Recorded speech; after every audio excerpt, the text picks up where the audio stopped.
एक रात मुंगी चाचा ने हमें अपने घर बुलाया और कहने लगे, बेटा गुल्ली, ये घर मैंने 3 दिन पहले खरीदा है।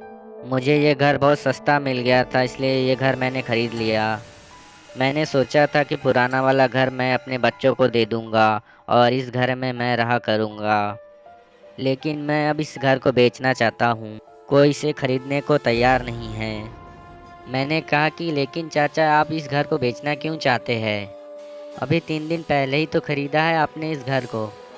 और बेचना ही था तो इस घर को खरीदा ही क्यों था?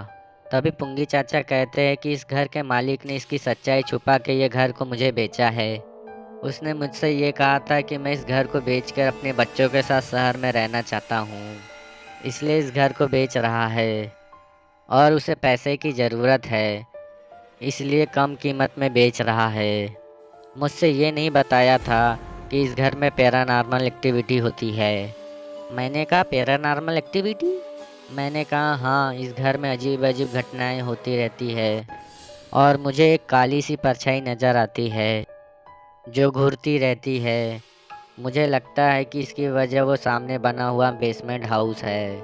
लोग कहते हैं कि उस घर का मालिक अच्छा आदमी नहीं था।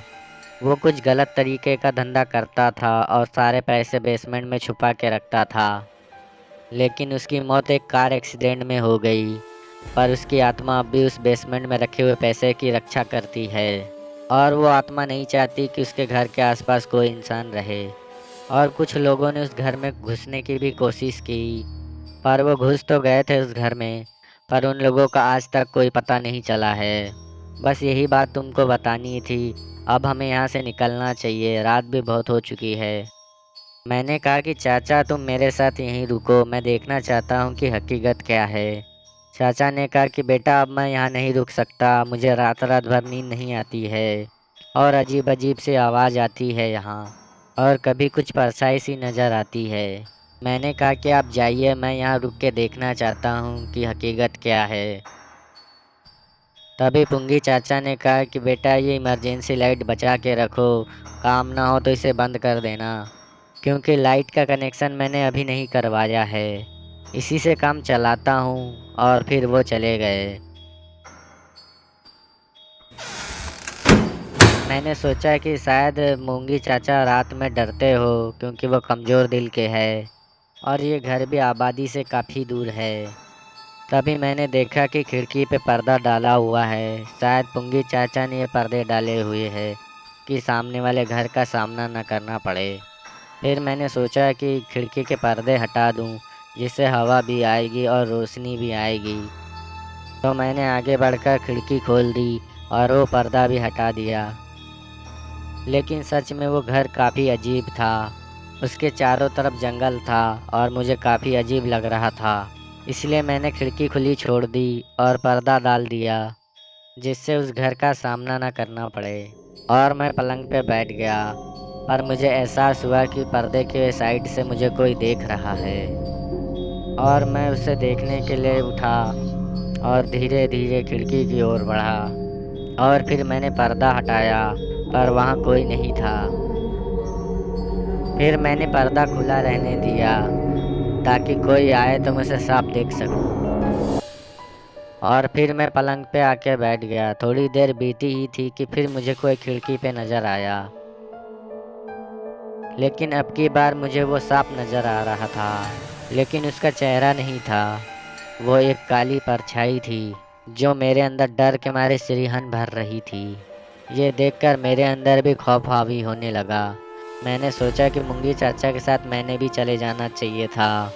फिर मैंने अपना सर नीचे की ओर कर लिया ताकि वो साया मुझे नज़र ना आए। फिर थोड़ी देर बाद मैंने देखा तो वहाँ कोई नहीं था। मैंने इमरजेंसी लाइट बंद कर दी और उसी पलंग पर लेट गया। तभी अचानक उस कमरे में रखी कुर्सी गिर गई। मैं समझ गया कि उस कमरे में कोई है जो मुझे डरा रहा है।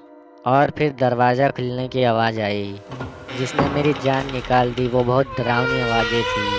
वो बहुत डरावनी तरीके से खुला था और फिर ज़ोर से बंद हो गया। कुछ देर बाद दरवाज़ा फिर से खुला। तभी मैंने लाइट जला दी। फिर मैंने वो गिरी हुई कुर्सी को सीधा कर दिया और दोनों कुर्सी अपने पलंग के पास लाके रख ली। तभी दरवाज़ा ज़ोर से बंद हुआ।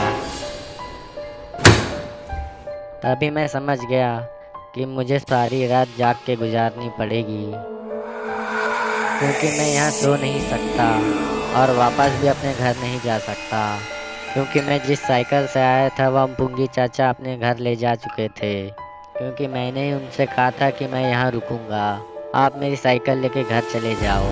फिर सुबह पुंगी चाचा वापस आ जाएंगे और मैं घर चला जाऊंगा। लेकिन मैंने यहाँ रुक के बहुत बड़ी गलती कर दी थी।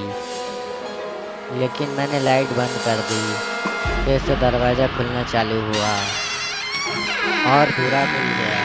लेकिन अब की बार दरवाजे पे कोई खड़ा था। हाँ, ये वही साया था जो खिड़की पे खड़ा था। मैंने जल्दी से लाइट जला दी, लेकिन अब वहाँ कोई नहीं था। फिर मैंने लाइट बुझा दी। फिर साया वहीं खड़ा हुआ नज़र आ रहा था। ये देख के मैं काफ़ी डर चुका था और मैं वहाँ से भागना चाहता था, लेकिन मैं इतनी रात को कहाँ जाता।